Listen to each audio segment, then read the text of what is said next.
Let's go to this now. The Gauteng government has expressed deep sadness at the passing of Thabo Masebe, the acting director general in the office of the Gauteng Premier, David Makhura. The Masebe family earlier released a statement announcing Masebe's sudden and unexpected passing yesterday. Now we are joined by Gauteng Premier spokesperson Vuyo Mhaga. Vuyo, thank you so much for your time. I can't even begin to imagine how difficult of a time this must be. But I'd like, before we talk about anything, borrow from what former President Thabo Masebe said in a statement that as a product of the ANC, Comrade Thabo exuded some of the invaluable attributes which the movement sought to promote amongst its cadres. They include humility, and in that, the context of understanding the need for lifelong self-cultivation to improve one's knowledge and capacity to understand society and the world. And with that, I mean, you read the statement and you understand the magnitude of a person we're talking about tonight. It's a devastating loss, no doubt. No, it is definitely. I think the former president is quite all right. Is quite speaking quite true of Brati, as we affectionately call him. I mean, we have to remind him from now and again that is the DG, so there are some rights and privileges that come with that position. You always forget, and that's a humility of the man. We called him the editor-in-chief because most of the statements that arrive at 12 o'clock midnight, now we must be honest, is because of him. He needed to correct them from now and again up until we issue them quite late. I know a lot of our colleagues in the media space will always ask, why you guys in Gauteng giving us media statement when we were sleeping? It was because he needed to make sure what we communicate is quite clear. So he was our teacher. Majority of us are extremely young to him, so we were privileged to really to be with him, as our leader, as someone who we looked up to, and we worked with him side by side, literally every day. It's only now when I was convening the communicators in the office that I really had to tell them the privilege that they had to work with Brati on a daily basis. And it remains a privilege for us. And you talk about dedication and diligence. Now at least we know who those statements came from. I wish we had time to tease him about it. But even when you listen to that, because as a journalist, he never shied away from difficult conversations, even when things, were not easy to talk about. He was available all the time. I wonder, for you as employees around him and fellow, colleagues, but at the same time, learning from a man like this, I wonder, what would you say the impact of his passing is going to be for the Gauteng government? It's going to be huge. It's going to be extremely huge because we knew whatever that we say, ultimately we'll have that eye that will actually deal with a lot of things. But there were very difficult conversations that some of us, we did not know how to really converse.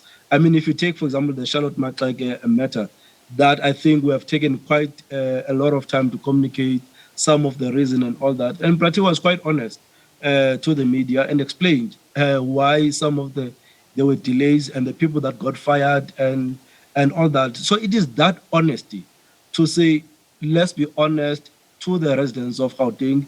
They will understand exactly where we come from. We don't need to spin the spinner. And that's what we'll always say. Don't spin us. Tell us the truth. Our job is to make sure that we converse that particular job. So every time, he takes it to the podium, and you'll actually, one of the most interesting things, when it's difficult, he knows that I'm going to throw it to him to say, Brati, this one is yours. Please take it through. And the manner that he actually converses and sends the message, there's no way but to believe the honesty of the man. And he was honest throughout. He lived his life as simple as you can possibly think of.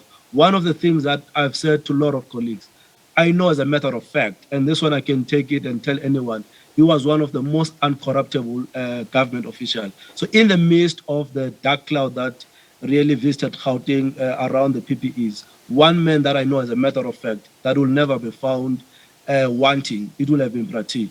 And I stand with that for the longest part because I've known the men, I've worked side by side with the men on a daily basis. My job was to make sure that I suck up as much information I can possibly can so that I'm able to then take the government communication forward. And Vuyo, I saw a tweet from the Premier. It's a difficult one for him to even comprehend. How is he holding up? He is trying, to be honest.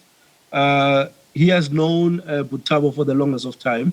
When he was still a student in Teflop, Brati was one of those elder leaders of the Youth League when he was still leading the student movement. So he's someone that he has known for the longest of time. He is trying to hold us together, but he himself is finding it very difficult. Remember, he would have been is the #1 advisor in terms of the bureaucratic work. And Premier, the time he appointed Brati, one of the things that he said, I know as a matter of fact, I can sleep not worrying if the DG is doing something untoward to the coffers or to any work that will hamper the Gauteng government. So he is someone that he trusted with everything that he had. And so it's a very massive loss for him. But he is holding us up to make sure that we continue to serve the people of Gauteng. And Vuyo, I know that you are at, you're at his home with the family right now. I wonder, how are they doing? And is there any update on a memorial service or a funeral? Yes, there is. We just finished a meeting with them together with the Premier. So there are 2 memorial services. One of the most important things that we must remind the viewers that Brati was a member of the African National Congress. The Treasurer General of the ANC was here, Mr. Paul Mashatile. So the ANC on Thursday will hold a memorial service. That is an ANC part. But we also know that Brati was a person that had a lot of friends in the media space, had a lot of respect among journalists. So on Friday, GCIS as well as will have a memorial service together with Gauteng Communication, where we'll invite all the journalists and the communicators that really wants to pay the tribute. And the funeral will be here in Gauteng on Saturday, starting at 8 o'clock. But those details will issue them either later today or tomorrow morning. And very briefly, in 10 seconds, how's the family doing? Well, they are okay. I think, as I was saying, it's better for all of us compared to yesterday, because yesterday it was a bit of a shocker. Now, all of us were trying to make sure that we are pulling each other through. And I suppose because there are many of us in the house, so, we're able to share the grief. It's always difficult, I must be honest, when one is alone and is trying to reflect. And I suppose it's like that for all of them, his 2 sons, as well as the sisters and the family that is here. But they are holding it up. I must say they are holding it up. But it's difficult as it would naturally be expected. Okay, Vuyo, thank you so much for your time, and condolences to you and the entire Gauteng government, as well as the family, of course, because, all of us as journalists really do know Brati quite well, and we're quite familiar with him. So definitely thank you so much for availing yourself there. That's Gauteng Premier spokesperson Vuyo Mhaga.